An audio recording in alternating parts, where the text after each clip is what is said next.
Setelah cerita soal Gus Dur, Wali Pedi ngeloyor pergi. Dia berjalan terus tanpa memperdulikan arah dan tujuan. Berjalan terus sambil menikmati rokoknya. Sudah berapa lama dan seberapa jauh Wali Pedi berjalan, dia sendiri tidak tahu. Wali Pedi seperti tidak sadar, tiba-tiba saja hatinya dipenuhi zikir dengan Allah dan bersama Allah. Wali Pedi merasakan seakan-akan dia tidak berjalan di atas bumi.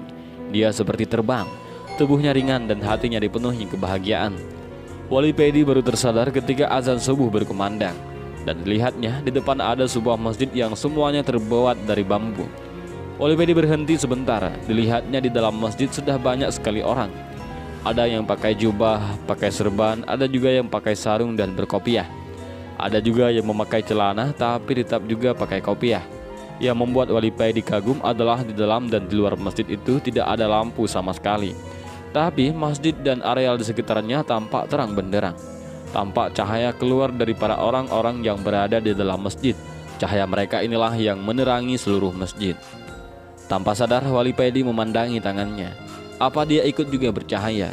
Wali Pedi kaget, ternyata tangannya juga mengeluarkan cahaya. Wali Pedi meneruskan pandangannya dan ternyata kakinya dan seluruh badannya juga bercahaya. Setelah sadar bahwa dirinya juga bercahaya, Wali Pedi mulai berani memasuki masjid dan ikut sholat berjamaah. Wali Pedi sholat di barisan paling belakang, karena hanya di barisan ini ada tempat yang kosong, sedangkan tempat yang lain sudah penuh. Wali Pedi melihat di sela-sela tubuh para jamaah yang bercahaya, seorang imam yang cahayanya sangat terang, sehingga Wali Pedi tidak bisa melihat wajahnya.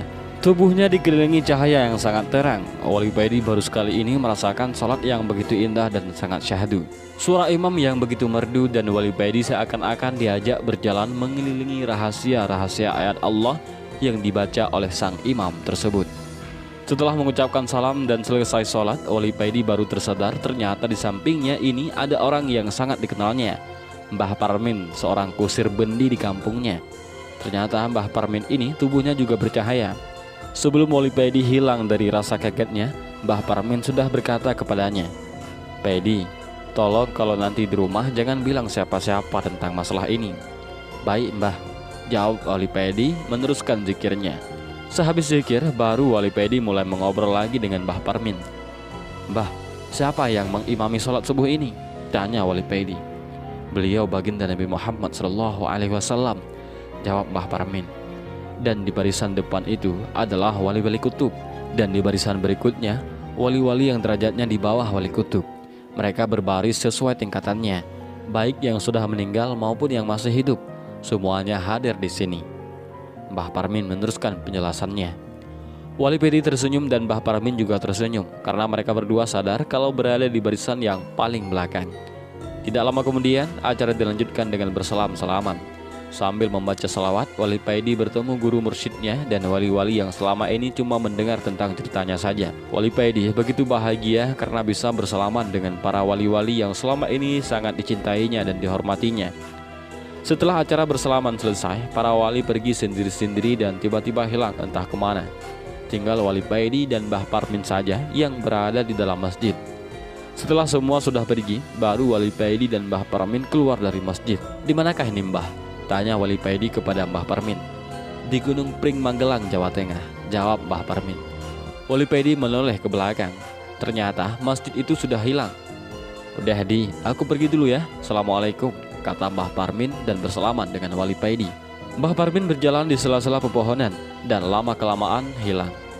Mbah, tunggu sebentar."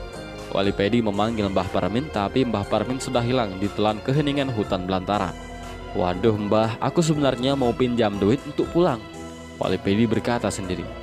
"Terpaksa ngendel truk lagi nih." Wali Pedi dengan tersenyum melangkah pergi juga. "Selama ada rokok dan kopi nggak masalah."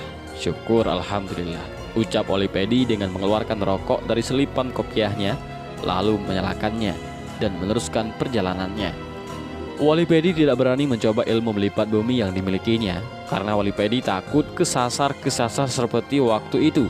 Wali Pedi berjalan sambil mengenang kembali pertemuannya dengan para wali, juga baginda Nabi barusan.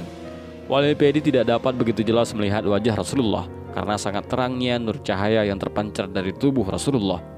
Wali Pedi masih ingat perkataan Rasulullah ketika acara bersalaman tadi, bahwa bala ataupun azab Allah akan diturut. Para wali disuruh oleh baginda Nabi untuk bersiap-siap menerimanya sesuai dengan tingkatannya. Ketika bala ataupun azab turun, yang menanggung pertama kali adalah para wali-wali Allah sesuai tingkatannya. Semakin tinggi derajatnya, semakin besar pula azab yang ditanggungnya. Para wali ini melakukan hal tersebut supaya ketika azab itu sampai kepada umat manusia lainnya, tinggal sedikit dan ringan. Dan Masya Allah, betapa besar rasa cinta mereka kepada kita semua. Kadang bala ataupun azab Allah itu tidak sampai menimpa umat manusia karena sudah habis ditanggung para wali. Kalau bala ataupun azab Allah itu begitu besar dan luas, maka azab itu baru menimpa manusia. Dan bala ataupun azab yang paling ringan yang diterima oleh umat manusia adalah ndas ngolu, nggak ngerti sababi. Kepala pusing tidak tahu penyebabnya, disertai dengan perasaan sedih dan galau yang tidak tahu penyebabnya juga. Tanpa terasa, Wali Pedi sudah sampai di jalan raya dan dilihatnya ada sebuah truk yang melintas, dan Wali Pedi menyetop dan meminta bantuan.